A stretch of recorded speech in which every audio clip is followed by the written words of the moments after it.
Hi ಗೆಳೆಯರೇ, ನಾನು ನಿಮ್ಮ ಮಹಾಂತೇಶ್. ನನ್ನ ಯೂಟ್ಯೂಬ್ ಚಾನಲ್ ಡಿಜಿಟಲ್ ಗ್ರಾಮ 1 ಯೂಟ್ಯೂಬ್ ಚಾನಲ್ನ ಸಬ್ಸ್ಕ್ರೈಬ್ ಮಾಡಿ. ಇವತ್ತು ಪ್ಯಾನ್ ಕಾರ್ಡ್ ಬಗ್ಗೆ CSCಯಲ್ಲಿ NSDL ಪ್ಯಾನ್ ಕಾರ್ಡ್ ಬಗ್ಗೆ ಮಾಹಿತಿ ಕೊಡ್ತಾ ಇದ್ದೀನಿ. ಇದು ನನ್ನ ಡಿಜಿಟಲ್ ಗ್ರಾಮ 1 ಯೂಟ್ಯೂಬ್ ಚಾನಲ್. ಒಳ್ಳೊಳ್ಳೆ ವಿಡಿಯೋಗಳ ಬಗ್ಗೆ ನಿಮಗೆ ನನ್ನ ವಿಡಿಯೋದಲ್ಲಿ ನನ್ನ ಚಾನಲ್ ಒಳಗಡೆ ನಿಮಗೆ ದೊರೆಯುತ್ತೆ. ಹಾಗಾಗಿ ನನ್ನ ಯೂಟ್ಯೂಬ್ ಚಾನಲ್ ಡಿಜಿಟಲ್ ಗ್ರಾಮ 1 ಯೂಟ್ಯೂಬ್ ಚಾನಲ್ನ ಸಬ್ಸ್ಕ್ರೈಬ್ ಮಾಡಿಕೊಳ್ಳಿ. ಬೇಗನೆ ನಿಮಗೆ ನೋಟಿಫಿಕೇಷನ್ ಬರುತ್ತೆ. ಹಾಗಾಗಿ ಸಬ್ಸ್ಕ್ರೈಬ್ ಬಟನ್ನ ಕ್ಲಿಕ್ ಮಾಡಿ. ಡಿಜಿಟಲ್ ಗ್ರಾಮ 1 ಯೂಟ್ಯೂಬ್ ಚಾನಲ್. ಇಲ್ಲಿ ನೋಡಿ, ಇವತ್ತು CSCಯಲ್ಲಿ ನಿಮಗೆ NSDL ಪ್ಯಾನ್ ಕಾರ್ಡ್ನ ಯಾವ ರೀತಿ ಹಾಕ್ಬೇಕನ್ನೋದ್ರ ಬಗ್ಗೆ ಮಾಹಿತಿ ಕೊಡ್ತಾ ಇದ್ದೀನಿ. ಮೊದಲಿಗೆ ನೀವು ಇಲ್ಲಿ ಪ್ಯಾನ್ ಅಂತಂದೇಳಿ ಸರ್ಚ್ ಮಾಡಿ. NSDL ಪ್ಯಾನ್ ಸರ್ವಿಸ್ ಫಸ್ಟಲ್ಲಿ ಶೋ ಆಗುತ್ತೆ. ಇದು ನೋಡಿ, ಇಲ್ಲಿ ಲಾಗಿನ್ ವಿತ್ ಡಿಜಿಟಲ್ ಸೇವಾ ಕನೆಕ್ಟ್ ಅಂತ ಇದೆ. ಇಲ್ಲಿ ಕ್ಲಿಕ್ ಮಾಡಿಕೊಳ್ಳಿ. NSDL ಕಡೆಯಿಂದ ಲೈವ್ ಆಗಿದೆ ಇದು. ಇದ್ರ ಬಗ್ಗೆ ಇವತ್ತು ಮಾಹಿತಿ ಕೊಡ್ತಾ ಇದ್ದೀನಿ. ಫಸ್ಟ್ ಟೈಮ್ ಲಾಗಿನ್ ಆಗ್ತಾ ಇರೋದ್ರಿಂದ ಈ ID ಮುಖಾಂತರ ಎಸ್ ಆರ್ ನೋ ಕೇಳ್ತಾ ಇದೆ. ಎಸ್ ಕೊಡಿ. ಇಲ್ಲಿಂದ ಎಸ್ ಕೊಟ್ಟರೆ ಕಂಟಿನ್ಯೂ ಆಗುತ್ತೆ ಅದು. ಹಾಗಾಗಿ ಫಸ್ಟ್ ಟೈಮ್ ಲಾಗಿನ್ ಆಗೋರು ಎಸ್ ಕೊಡಬೇಕು. ಆನಂತರ ಇದು NSDLದು ಡ್ಯಾಶ್ಬೋರ್ಡ್ ಈ ಥರ ಇರುತ್ತೆ. ನೀವು ಇಲ್ಲಿ ನ್ಯೂ ಪ್ಯಾನ್ ಕಾರ್ಡ್, ಆಮೇಲೆ ಕರೆಕ್ಷನ್, ಆಮೇಲೆ ಪೆಂಡಿಂಗು, ಈ ಥರ ಹಿಸ್ಟ್ರಿ ಎಲ್ಲ ಇಲ್ಲಿ ಇರುತ್ತೆ. ನೀವು ಇದರಲ್ಲಿ ಹೊಸ್ದಾಗಿ ಪ್ಯಾನ್ ಕಾರ್ಡ್ ಹಾಕೋರಿದ್ದರೆ ಹಾಕ್ಬೋದು. ಇಲ್ಲಿ ನೋಡಿ, ಒಂದು ವೇಳೆ ಪೇಮೆಂಟ್ ಕಟ್ಟಾಗಿತ್ತಂದರೆ ನಿಮಗೆ 3 ಡೇಸಲ್ಲಿ ನಿಮ್ಮ ವ್ಯಾಲೆಟ್ಗೆ ರಿಟರ್ನ್ ಆಗುತ್ತೆ. ಅಮೌಂಟು CSC ವ್ಯಾಲೆಟ್ಗೆ ಬರುತ್ತೆ. ಹಾಗಾಗಿ ಇದು ನೋಡಿ, ನ್ಯೂ ಪ್ಯಾನ್ ಕಾರ್ಡು. ಇದು KYC ಬೇರೆ, ಸೈನಿಂಗ್ ಬೇರೆ. ನೀವು ಸೈನಿಂಗು KYC ಏನಂದರೆ, ನೀವು ಡಾಕ್ಯುಮೆಂಟ್ಸ್ನ ಅಪ್ಲೋಡ್ ಮಾಡೋದಿರುತ್ತೆ. ಸ್ಕ್ಯಾನ್ ಮಾಡಿ ಅಪ್ಲೋಡ್ ಮಾಡೋದಕ್ಕೆ ಸೈನಿಂಗ್ ತೊಗೊತೀವಿ. ಅಲ್ಲಿ 1 ಟೈಮ್ OTP ಇರುತ್ತೆ. KYCಯಲ್ಲಿ 2 ಟೈಮ್ ಇರುತ್ತೆ. ಆದರೆ ಯಾವುದೇ ಡಾಕ್ಯುಮೆಂಟ್ಸ್ನ ಅಪ್ಲೋಡ್ ಮಾಡೋದಿರಲ್ಲ. ಆಧಾರ್ ಬೇಸಲ್ಲಿ ನಿಮಗೆ ಫೋಟೋ ಮತ್ತು ಸಿಗ್ನೇಚರ್ ಇದಾಗುತ್ತೆ. ಹಾಗಾಗಿ ಡಿಜಿಟಲ್ ಬರುತ್ತೆ. ಹಾಗಾಗಿ ನಾನು ಇವತ್ತು ಸ್ಕ್ಯಾನರ್ಡ್ ಹಾಕ್ತಾಯಿದ್ದೀನಿ ಸೈನಿಂಗ್ ಮುಖಾಂತರ. ಅದ್ರ ಮುಖಾಂತರ ಹಾಕಿದರೆ ನಿಮಗೆ ಅಲ್ಲಿ ಆಧಾರ್ನ ಜೆರಾಕ್ಸ್ ಕಾಪಿನ ಅಪ್ಲೋಡ್ ಮಾಡಬೇಕಾಗುತ್ತೆ. ಫೋಟೋ ಮತ್ತು ಸಿಗ್ನೇಚರ್ ಕೂಡ ಅಪ್ಲೋಡ್ ಮಾಡಬೇಕಾಗುತ್ತೆ. ನೋಡಿ, ಈ ಥರ ಇದೆ. ಇಂಡಿವಿಜುವಲ್ ತೊಗೊಂಡು ಫಿಸಿಕಲಿ ಪ್ಯಾನ್ ತೊಗೊಂಡು ಅವರ ಅಪ್ಲಿಕೇಶನ್ ಮೂವ್ ಮಾಡ್ತಾಯಿದ್ದೀನಿ. ಅವರ ಡೇಟು ಆಧಾರ್ ಕಾರ್ಡಲ್ಲಿ ಇರೋ ಹಾಗೆ ಹಾಕಬೇಕಾಗುತ್ತೆ. ಸ್ವಲ್ಪ ಚೇಂಜ್ ಆದರೂ ಕೂಡ ಅಪ್ಲಿಕೇಶನ್ ಕಂಪ್ಲೀಟ್ ಆಗೋದಿಲ್ಲ, ಇನ್ಕಂಪ್ಲೀಟಿಗೆ ಬಂದು ನಿಂದಿರುತ್ತೆ. ಹಾಗಾಗಿ ನಿಮಗೆ ಫಸ್ಟ್ ಟೈಮ್ ಗೊತ್ತಾಗಿಲ್ಲ ಅಂದರೆ ಈ ವಿಡಿಯೋ ಪೂರ್ತಿಯಾಗಿ ನೋಡ್ಕೊಳ್ಳಿ. ಇದು ನೋಡಿ, NSDL ಪೋರ್ಟಲಲ್ಲಿ ಈ ಥರ ಹಾಕಿದ ಮೇಲೆ ನಿಮಗೆ ಮತ್ತೊಮ್ಮೆ ಇಲ್ಲಿ ಲಾಗಿನ್ ಕೇಳುತ್ತೆ. ಫೋನ್ ನಂಬರ್ ಹಾಕಿ ಇಲ್ಲಿ ಇದನ್ನು ನೋಡಿಕೊಂಡು ಕಂಟಿನ್ಯೂ ಐ ಅಗ್ರೀಡ್ ಕೊಡಿ. ಇದು ನಿಮ್ಮ ಸೆಟ್ಟಿಂಗ್ಸಲ್ಲಿ ಓಕೆ ಕೇಳುತ್ತೆ, ಕೊಡಿ. ಐ ಅಗ್ರೀಡ್ ಕೊಡಿ. ಇಲ್ಲಿ ಆನಂತರ ಇನ್ನೊಂದು ಭಾಳಷ್ಟು ವೇಲಿಗಳಿಗೆ ಇದು ಮಿಸ್ಟೇಕ್ ಆಗ್ತಾಯಿದೆ. ಫೋನ್ ನಂಬರ್ ಯಾರ್ದು ಹಾಕ್ಬೇಕಂತ ಗೊತ್ತಾಗ್ತಾನೇ ಇಲ್ಲ. ರಿಜಿಸ್ಟರ್ ನೌ ಅಂತಿದೆ ನೋಡಿ. ದಯವಿಟ್ಟು ಇದನ್ನು ಕಂಪ್ಲೀಟ್ ಮಾಡಿಕೊಳ್ಳಿ. ಯಾಕಂದರೆ ಇದು VLEಗಳದ್ದು ಫಾರಮ್ ಆಗಿರುತ್ತೆ. VLEಗಳ ಹೆಸರು, VLEಗಳ ಅಡ್ರೆಸ್ಸು, VLEಗಳದ್ದು ಇಲ್ಲಿ ಡೀಟೇಲ್ಸ್ನ ನೀಡಬೇಕು. ಮೊಬೈಲ್ ನಂಬರು, ಇಮೇಲ್ ID ಎಲ್ಲನೂ VLEಗಳದ್ದು ಮಾತ್ರ ನೀಡಬೇಕಾಗುತ್ತೆ, ಕಸ್ಟಮರ್ದಲ್ಲ. ಭಾಳಷ್ಟು ಜನ ಕಸ್ಟಮರ್ದು ಹಾಕಿದ್ದಾರೆ.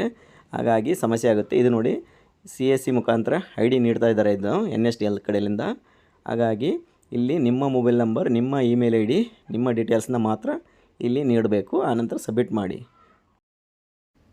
ಇಲ್ಲಿ ನೀವು ಡೀಟೇಲ್ಸ್ನ ಹಾಕಿ VLEದು ಹಾಕಿ ಆದಷ್ಟು ವೆರಿಫೈ ಮಾಡ್ಕೋಬೇಕಾಗುತ್ತೆ. ಇಮೇಲು ವಿತ್ ನೀವು ಮೊಬೈಲ್ ನಂಬರ್ ಯಾವುದಿದೆ ನಿಮ್ಮ CSC ಕೊಟ್ಟಿರೋಂಥ ಮೊಬೈಲ್ ನಂಬರು, ಅದನ್ನು ವೆರಿಫೈ ಮಾಡಿಕೊಳ್ಳಿ.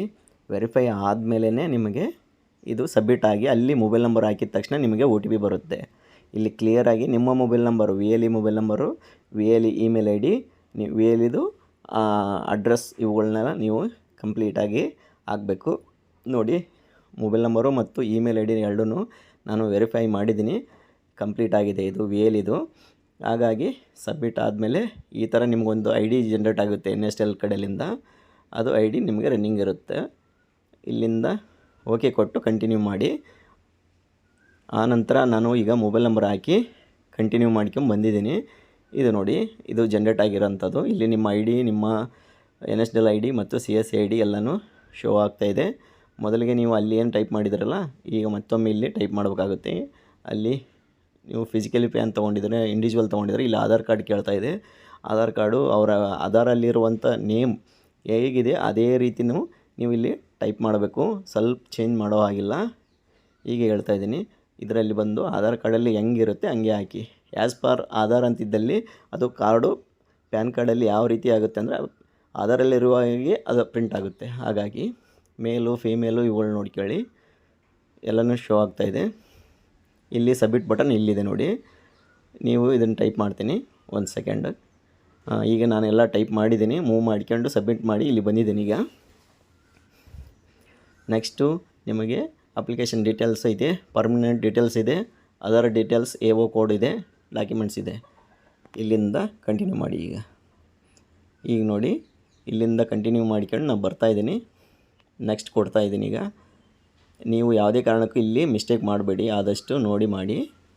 ಭಾಳಷ್ಟು ಜನ ಮಿಸ್ಟೇಕ್ ಮಾಡ್ತಾರೆ. ಪೇರೆಂಟ್ಸ್ ಒಳಗಡೆ ಬಂದು ನೋ ತೊಗೊಳ್ಳಿ. ಯಾವಾಗಲೂ ಪೇರೆಂಟ್ಸ್ ಜೆಂಟ್ಸ್ದಾದರೆ ಪೇರೆಂಟ್ಸ್ದು ನೋ ಅಂತಲೇ ಇರಬೇಕಾಗುತ್ತೆ, ಅಲ್ಲಿ ಎಸ್ ಅಂತ ಕೊಡೋಕ್ಕೆ ಬರೋದಿಲ್ಲ, ನೋ ಅಂತಲೇ ಕೊಡಿ. ಆದರೆ ಫಾದರ್ಗೆ ಕನೆಕ್ಟ್ ಆಗುತ್ತೆ. ಅದು ಜೆಂಟ್ಸ್ ಮೇಲ್ ಅಂತಂದೇಳಿ ಏನಾರು ಬಂದರೆ ಕಸ್ಟಮರ್ ಅವ್ರಿಗೆ ಮಾತ್ರ. ಫೀಮೇಲ್ ಬಂದರೆ ಅವರಿಗೆ ಎಸ್ ತೊಗೊಂಡ್ರು ಕೂಡ ಇಲ್ಲಿ ಮದರ್ ಸೆಲೆಕ್ಟ್ ಆಗುತ್ತೆ. ಅದಕ್ಕೋಸ್ಕರ ನೋಡಿ, ಈಗ ನಾನು ಅಲ್ಲಿ ನೋ ತೊಗೊಂಡಿದ್ದೀನಿ, ಇಲ್ಲಿ ಫಾದರ್ ಕನೆಕ್ಟ್ ಆಗಿದೆ, ಅದು ನೆಕ್ಸ್ಟ್ ಕೊಟ್ಟಿದ್ದೀನಿ. ಆನಂತರ ಫಿಸಿಕಲಿ ಕಾರ್ಡು ನಿಮಗೆ ಬೇಕಾಗಿದ್ದರೆ ಇಲ್ಲಿ ಫಿಸಿಕಲಿ ಕಾರ್ಡ್ ಬಗ್ಗೆ ರಿಕಾರ್ಡಿಂಗ್ ಕೇಳ್ತಾ ಇದೆಯಲ್ಲ, ಇದು ಬಂದು ಯಾವಾಗಲೂ ಎಸ್ಸಲ್ಲೇ ಇರಬೇಕು. ನೋ ಕೊಟ್ಟರೆ ಕಾರ್ಡು ಮನೆಗೆ ಬರೋದಿಲ್ಲ. ಹಾಗಾಗಿ ನೀವು ಇದನ್ನು ಎಸ್ಸಲ್ಲಿ ಇಡಿ ಆದಷ್ಟು. ಆನಂತರ ಸೋರ್ಸ್ ಆಫ್ ಇನ್ಕಮ್ ಕೇಳ್ತಾ ಇದೆ, ನೀವು ಅವ್ರದ್ದು ಇನ್ಕಮ್ ಏನಿದೆ ನೋಡಿಬಿಟ್ಟು ನೀವು ಅಲ್ಲಿ ಸೆಲೆಕ್ಟ್ ಮಾಡ್ಕೊಳ್ಳಿ. ಆನಂತರ ಅವ್ರ ಕಸ್ಟಮರ್ದು mobile number, email ID, district ಎಲ್ಲನೂ ಸೆಲೆಕ್ಟ್ ಮಾಡ್ಕೊಳ್ಳಿ. ಆಮೇಲೆ ರೆಸಿಡೆನ್ಸಿಯಲ್ ತೊಗೊಳ್ಳೇಬೇಕು ನೀವು, ಯಾವುದೇ ಕಾರಣಕ್ಕೂ ಆಫೀಸ್ ಅಡ್ರೆಸ್ ತೊಗೊಳಕ್ಕೆ ಹೋಗಬೇಡಿ, ಬರಲ್ಲ ಅದು.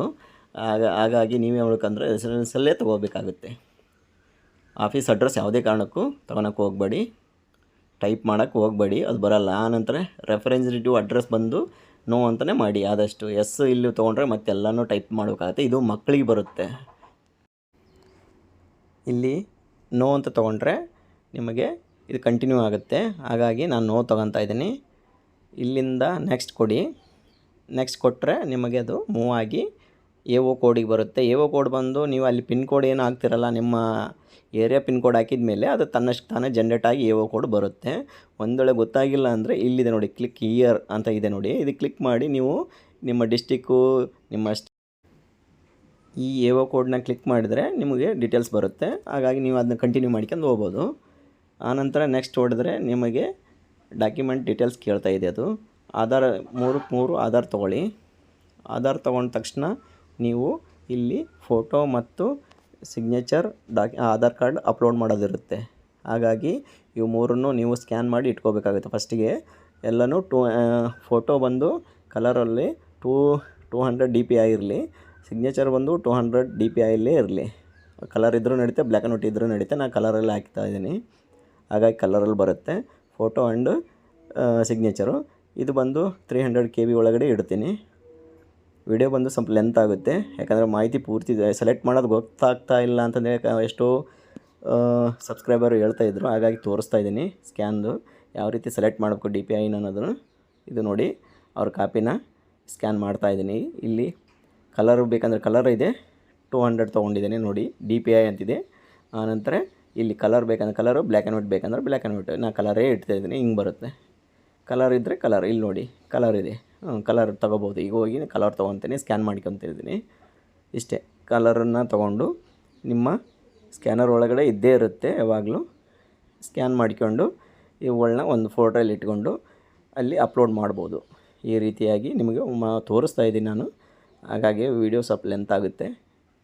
ಏನಾದರೂ ನಿಮಗೆ ಇದರಲ್ಲಿ ಮಾಹಿತಿ ಸಿಗಲಿಲ್ಲ ಅಂದರೆ ಕಮೆಂಟ್ ಮಾಡಿ, ನಾನು ಇದ್ರ ಬಗ್ಗೆ ಪೂರ್ತಿಯಾಗಿ ಮಾಹಿತಿ ಕೊಡ್ತಾಯಿದ್ದೀನಿ ನಿಮಗೆ. ನೋಡಿ, ಇಲ್ಲಿ ಸೈಜು ಮತ್ತು ಎಲ್ಲನೂ ನಿಮಗೆ ಪೂರ್ತಿಯಾಗಿ ಕ್ಲಿಯರ್ ಆಗುತ್ತೆ. ಈ ರೀತಿಯಾಗಿ ಎಲ್ಲನೂ ಸ್ಕ್ಯಾನ್ ಮಾಡಿಕೊಂಡಿದ್ದೀನಿ.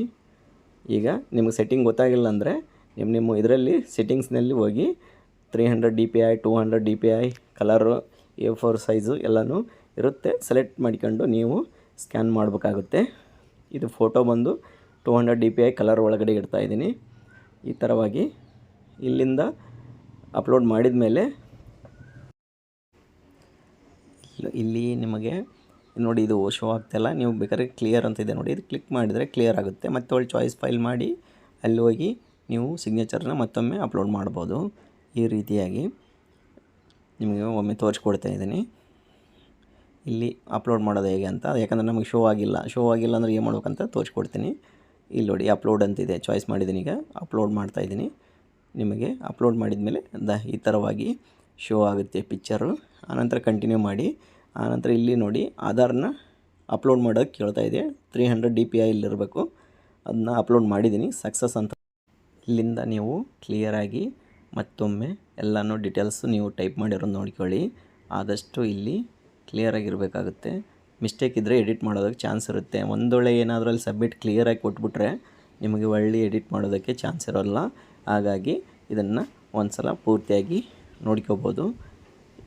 ಇಲ್ಲಿ ನೋಡಿ, ಇಲ್ಲಿ ಮೂರು ನೀವು ಆಧಾರ್ನ ಸೆಲೆಕ್ಟ್ ಮಾಡ್ಕೊಳ್ಳಿ, EVO ಕೋಡ್ ನೋಡ್ಕೊಳ್ಳಿ, ಎಲ್ಲ ಡೀಟೇಲ್ಸ್ ನೋಡ್ಕೊಂಡ್ಮೇಲೆ ಕ್ಲಿಯರಾಗಿ ಇದನ್ನು ಅಪ್ಲೋಡ್ ಮಾಡಬೇಕಾಗುತ್ತೆ, ಸಬ್ಮಿಟ್ ಮಾಡಬೇಕಾಗುತ್ತೆ. ಕನ್ಫರ್ಮ್ ಮಾಡಿ.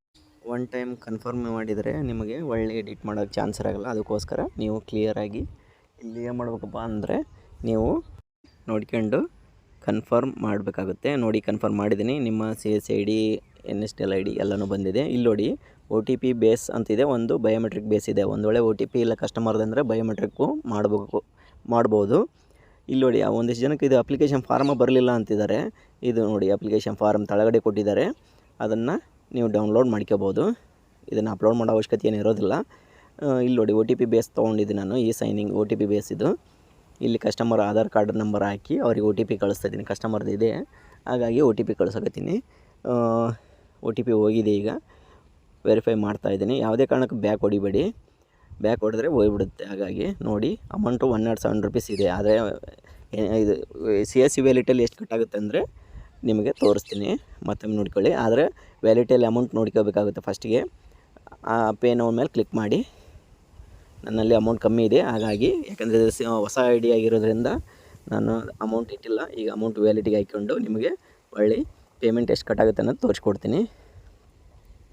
ಈ ರೀತಿ ಪೇಮೆಂಟ್ ಮಾಡ್ಕೋಬೇಕಾಗುತ್ತೆ. 1 ಸೆಕೆಂಡ್. ಇಲ್ಲಿ UPI ಮುಖಾಂತರ QR ಕೋಡ್ ಓಪನ್ ಮಾಡಿ ನಾನು ಸ್ಕ್ಯಾನ್ ಮಾಡ್ತೀನಿ, ಪೇ ನೌ ಮಾಡ್ತೀನಿ. ಇಲ್ಲಿಂದ ಸಕ್ಸಸ್ ಆದಮೇಲೆ ಇಲ್ಲಿ ನೋಡಿ ಬಂದು ಪೇ ನೌ ಮೇಲೆ ಕ್ಲಿಕ್ ಮಾಡಿದರೆ ನಿಮಗೆ ಅಮೌಂಟ್ ಎಷ್ಟು ಕಟ್ಟಾಗುತ್ತೆ CSC ವ್ಯಾಲೆಟ್ಲಿಂದ ಅಂದರೆ 9681 ರೂಪೀಸ್ ಕಟ್ಟಾಗುತ್ತೆ. 9681 ರೂಪೀಸ್ ನಿಮಗೆ ಅಮೌಂಟ್ ಕಟ್ಟಾಗುತ್ತೆ. CSC ಪಾಸ್ವರ್ಡು ವ್ಯಾಲೆಟ್ ಪಿನ್ನು ಹಾಕ್ಕೊಂಡು ನೀವು ಇದನ್ನು ಕನ್ಫರ್ಮ್ ಮಾಡ್ಕೋಬೇಕು, ಪೇ ಮಾಡಬೇಕಾಗುತ್ತೆ. ಆನಂತರ ನಿಮಗೆ ಇದು ಮತ್ತೆ ರಿಟರ್ನ್ ಆಗಿ NSTL ಪೋರ್ಟಲ್ಗೆ ಕನೆಕ್ಟ್ ಆಗುತ್ತೆ. ನೋಡಿ ಇದನ್ನು ಕನೆಕ್ಟ್ ಆದಮೇಲೆ ಇಲ್ಲಿ ನಿಮಗೆ ಯುವರ್ ಅಪ್ಲಿಕೇಶನ್ ಸಬ್ಮಿಟೆಡ್ ಸಕ್ಸಸ್ಫುಲ್ ಅಂತ ಬಂದರೆ ಮಾತ್ರ ನಿಮ್ಮ ಅಪ್ಲಿಕೇಶನ್ ಕಂಪ್ಲೀಟ್ ಆಗಿದೆ ಅಂತ ಅರ್ಥ. ಇಲ್ಲಾಂದರೆ ಅಲ್ಲಿ ಮಿಸ್ಟೇಕ್ ಆಗಿದೆ, ಇನ್ಕಂಪ್ಲೀಟ್ನಲ್ಲಿರುತ್ತೆ. ಇಲ್ಲಾಂದರೆ ಟ್ರಾನ್ಸಾಕ್ಷನ್ ಹಿಸ್ಟ್ರಿ ಒಳಗಡೆ ಫೇಲ್ಡ್ ಒಳಗಡೆ ಇರುತ್ತೆ. ನೀವು ಅಲ್ಲಿಯಾದರೂ ನೋಡ್ಕೋಬೋದು. ಈ ರೀತಿಯಾಗಿದೆ ನೋಡಿ ಅಮೌಂಟ್ ಎಷ್ಟು ಕಟ್ಟಾಗಿದೆ ಅಂತ CSC ವ್ಯಾಲೆಟ್ನಲ್ಲಿ ತೋರಿಸ್ತಾ ಇದ್ದೀನಿ. ಹಿಸ್ಟ್ರಿ ಒಳಗಡೆ 9681 ರೂಪೀಸ್ ಕಟ್ಟಾಗಿದೆ. ಇವತ್ತಿನ ವೀಡಿಯೋ ಇಷ್ಟೇ ಇರುತ್ತೆ. ಹಾಗಾಗಿ ನೋಡಿ ಟ್ರಾನ್ಸಾಕ್ಷನ್ ಹಿಸ್ಟ್ರಿ ಸಕ್ಸಸ್ ಆಗಿರೋದು ಹಿಸ್ಟ್ರಿ ಇಲ್ಲಿದೆ ನೋಡಿ. ಇವತ್ತಿನ ವೀಡಿಯೋ ಇಷ್ಟೇ ಇರುತ್ತೆ. ದಯವಿಟ್ಟು ನನ್ನ ವೀಡಿಯೋನ ಸಬ್ಸ್ಕ್ರೈಬ್ ಮಾಡಿ.